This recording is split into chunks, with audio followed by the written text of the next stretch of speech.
music education in Texas is more strongly supported than music education in any other state, as far as I can tell.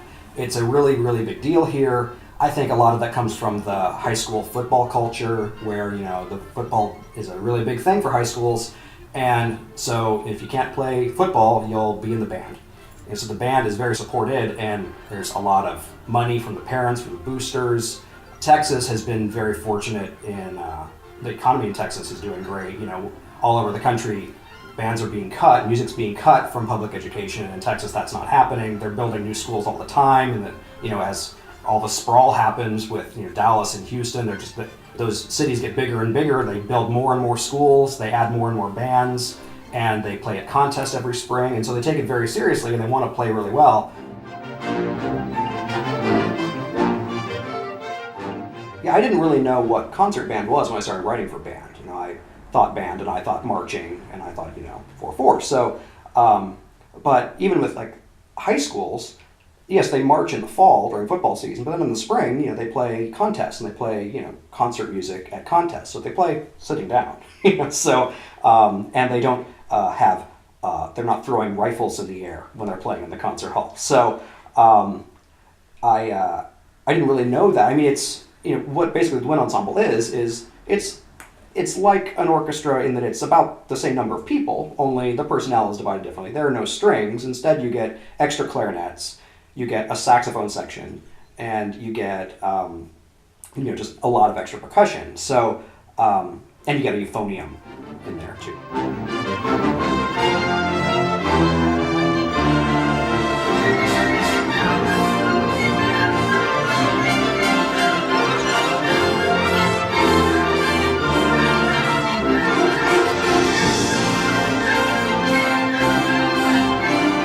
A lot of people find my music just on my website, and I use Facebook as a tool for that also. That's a really important tool for me. And if I have a new piece, getting it out there on Facebook.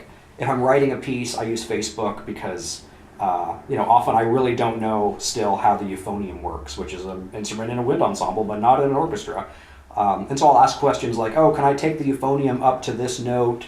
Whatever, how will that be, this kind of leap? And if I put that question as a status on Facebook, I'll get 60 comments, and good God. And somebody once commented, I can't believe we live in a world where, first of all, anybody cares enough to ask this question, and second, where this many people care enough to answer. But on Facebook, that actually will happen. So it's been a great tool, not just for publicizing my music, but for, just at a practical level, not screwing up my music when I'm writing it in the first place. And also then the people who have commented feel vested in the creation of the work, so that when the piece is finished, they feel like, oh, I had something to do with that. I was the one who suggested, oh, maybe you should cross-cue that there, or why don't you instead give it to first horn there? And then if it actually happens, they get it, and like, oh my gosh, I'm part of the piece. So, that's something that would never have happened 10 years ago even. So, that's just an invaluable tool to me for many reasons.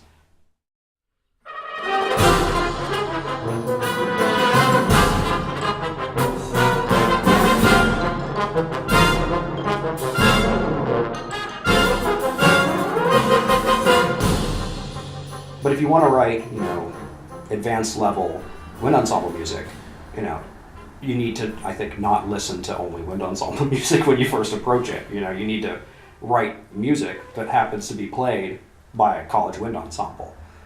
It just happens to have, saxophones and a whole lot of extra percussion, which is one of my favorite things about it. I can have, I have a piece with 8 percussionists in it, and they're all really hard parts, and that's not a big deal. I just finished a piece for Young Band, which is my first piece for young, middle school age players, and that's 12 percussion parts. You can't good luck writing an orchestra piece with 12 percussion parts and having anybody even read it for you. So to have that kind of flexibility is amazing. But just, I think when you approach it, don't think, band, think, music, I think, first and foremost. It's great to write music that you get paid to write it. People want to play it. You show up, they want to rehearse it. The students are really enthusiastic.